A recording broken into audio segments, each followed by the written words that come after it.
High viewers. ఒకప్పుడు ఆంధ్రప్రదేశ్ పోలీసులంటే భారతదేశ వ్యాప్తంగా గొప్ప పేరు. జగన్మోహన్ రెడ్డి వచ్చాక ఆ పేరుని అట్టడుగుకి తీసుకెళ్లిపోయాడు. గణేష్ గోల్డ్ తాకట్టులో ఉన్న బంగారాన్ని విడిపించి కొనబడును. సంప్రదించండి 9966651144. ఇదే విషయం ఎన్నో సందర్భాల్లో చంద్రబాబు గారు చెప్పారు, పవన్ కళ్యాణ్ గారు చెప్పారు, నేను సైతం చెప్పుకున్నాను. ఎందుకంటే I'm also one of the victim. ఇప్పుడు ఈ ఏపీ పోలీసులు చూసి నాకు పాపం అనిపించిందండి. పోలీస్ డిపార్ట్మెంట్ అంటే ఎంతో ఇష్టపడే నేను వారి మీద మాక్సిమం మాట పడనీయకుండానే వీడియోలు చేస్తాను. ఖచ్చితంగా ఇది ఇన్ఫర్మేషన్ ఉందా జెన్యున్గా ఇవ్వాల్సిందే అన్నప్పుడు కూడా చాలా గౌరవప్రదంగా ఇస్తాను. అలా ఇదిగో ఇప్పుడు ఇవ్వాల్సి వస్తుంది. దత్తి రాజేరు మండలం గుడసాం ఏరియా, గరివిడి మండలం ముడిదాం ఏరియా, ఇవన్నీ విజయనగరం జిల్లాలో.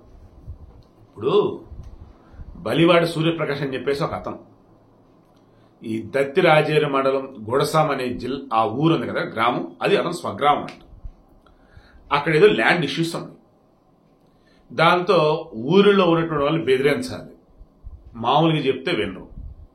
ఇతను గతంలో పార్వతీపురం డివిజన్లో తూనికలు అనే కొలతల విభాగంలో ఇతను వచ్చేసి కాంట్రాక్ట్ ఆర్ సమ్ ఏం చెప్పాలంటే సర్వేర్ రిపేర్ అన్నట్టు సమ్ ఏదో ఈ తూనికల కొలతల విభాగంలో లైసెన్స్డ్ రిపేర్ అంట, లైసెన్స్డ్ రిపేరర్ తూనికల కొలతల విభాగంలో పనిచేశాడు పార్వతీపురం డివిజన్లో.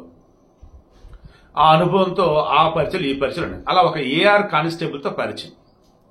అతను త్రూ మొన్న పార్వతీపురం మన్యం జిల్లా ఈ సాలూరు నియోజకవర్గం అక్కడ ఉన్నటువంటి పాచిపేంట ఐ థింక్ సో ఆ ఏరియాలో మన పవన్ కళ్యాణ్ గారు వెళ్తున్నారు.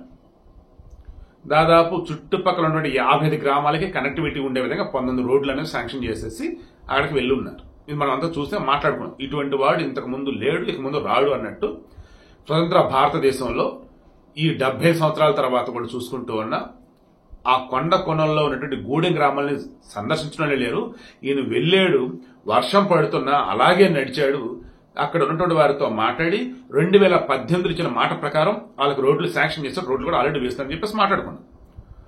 ఆ మూమెంట్ లో అక్కడ ఉన్నటువంటి సిఐలు, ఎస్ఐలు, కానిస్టేబుల్, డిఎస్పీలు వీళ్ళంతా అక్కడ వచ్చినట్టు ఒక ఐపీఎస్ ఆఫీసర్ చూసి సెల్యూట్లు చేస్తున్నారు. ఐపీఎస్ ఆఫీసర్ వీళ్ళకి డ్యూటీస్ అసైన్ చేశారు. ట్రాఫిక్ క్లియరెన్స్ కోసం ఎవరు ఎటు వెళ్ళాలి, ఎంతమంది వెళ్ళాలి, ఎక్కడెక్కడ ఏ రూట్లో ఎలా చేయాలి ఏంటి మొత్తం చెప్తే అలా అంతా ఫాలో అయ్యారు. ఐపీఎస్ ఆఫీసర్ డ్రెస్ కోడ్ ఉంది, ఆంబ్లం ఉంది, అంతా పర్ఫెక్ట్గా ఉంది. దానికి డౌట్ రాలే అసలు ఎవరికి. డౌట్ అసలు ఎందుకు వచ్చింది? దట్టు వై కేటగిరీ సెక్యూరిటీ ఉన్నటువంటి పర్సన్ మన పవన్ కళ్యాణ్ గారు. అలాంటప్పుడు ప్రోటోకాల్ ఈచ్ అనేది మొత్తం క్రాస్ చెక్ చేస్తారు కదా. దాన్ని ఏమైంది? 20వ తారీఖు అంతా సవ్యంగా జరిగింది. లక్కీలీ పవన్ కళ్యాణ్ గారి టూర్ సక్సెస్ అయింది. దానికి పవన్ కళ్యాణ్ గారు వెళ్ళిపోయినారు. ఇక అప్పుడు అక్కడ ఉన్నటువంటి సిఏలు, ఎస్ఐలు ఈరోజు మన అందరూ డ్యూటీస్ అసైన్ చేస్తారు. ఈ ఐపీఎస్ ఆఫీసర్ ఈరోజు కొత్తగా కనిపిస్తున్నాడు, మన తెలుగు లాగే ఉన్నాడని చెప్పేసి అతను ఫోటోలు దిగారు. ఇతను ఏం చేశాడు?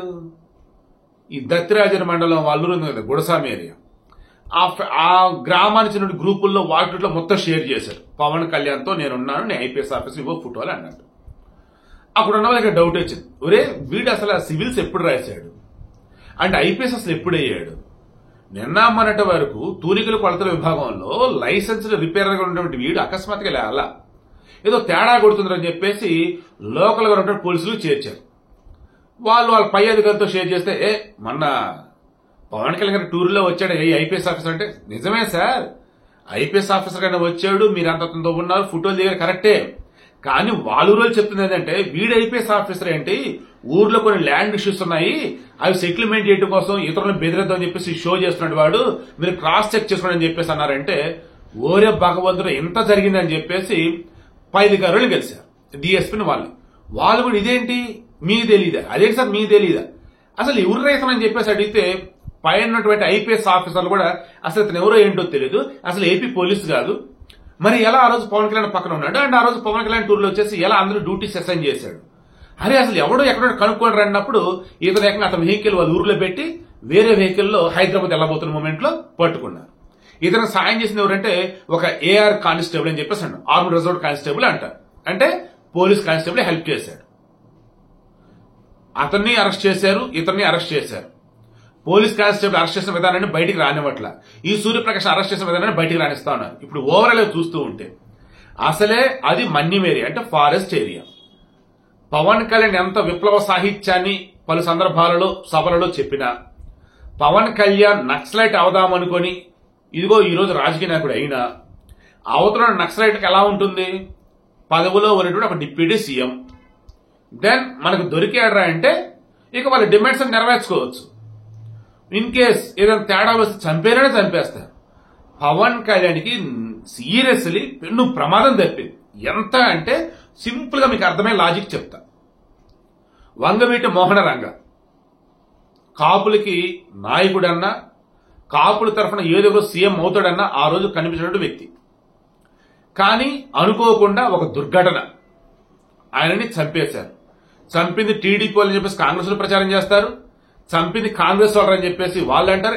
వాళ్ళు వీళ్ళకంటే ఏ పార్టీకి సంబంధం లేదు, ఇది 2 గ్రూప్ తగాదాలని చెప్పేసి ఇంకొంతమంది అంటారు. కానీ ఈ రోజు కూడా వైసీపీ వాళ్ళు టీడీపీ వాళ్ళు చంపించారంటారు. ఎందుకు? ఆనాడు వైఎస్ రాజశేఖర రెడ్డి ఆయన యొక్క మరణాన్ని టీడీపీ మీదకి నెట్టేసి ఏ రేంజ్ లో రాష్ట్రం అల్లరి రేకెత్తించాడంటే, విజయవాడలో రాజ్ యువరాజ్ అని చెప్పేసి వాళ్ళ థియేటర్లో ఉంటాయి, వాళ్ళ మేనత్త విమలారెడ్డివి, అంటే సెన్స్ ఆయనకి చెల్లి వరుస అయింది, అక్క వరుస అయింది ఆమె, అంటే వాళ్ళ ఫ్యామిలీ చెందినటువంటివి. ఆ థియేటర్ దొరికి ఎవడు బాల, మిగతా చోట్ల దొరికినట్టు లూటీలు, దాడులు, ఘోరాతి వారు విజయవాడ లేదు. అప్పుడు విజయవాడలో ఉండడానికి అర్థమైంది, అరే ఆయన ఈ గొడవలు ఈ రకంగా అవుతున్నాయి, బట్ ఈ వైఎస్ ఫ్యామిలీ చెందినటువంటి ఆస్తులు ఎవరు ఏం చేయట్లేదంటే ఏదో తేడా కొడతారని చెప్పి అనుకున్నారు. బట్ చివరికి తెలిసింది ఏంటిది, అల్లర్లు జరగటానికి, గొడవలు రేగటానికి మొత్తం కారణం కూడా వైఎస్ఆర్ అండ్ మిగతా బ్యాచ్ కారణం అని తెలిసింది.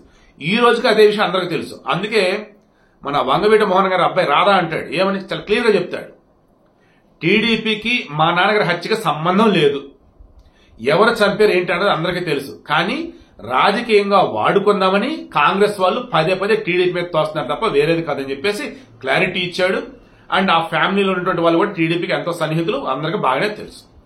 బట్ కాపులకు సంబంధించి రెచ్చగొట్టాలనుకున్నప్పుడల్లా కూడా టీడీపీ కాపుల వ్యతిరేకి, టీడీపీలో ఉన్నటువంటి ఆ రోజు చంద్రబాబు ఎన్టీ రామారావు కలగలిపి రంగాన్ని చంపించారు, కోడెల సుప్రసాద్ హోమ్ మినిస్టర్ గా ఉన్నాడు, ఇదే కథ.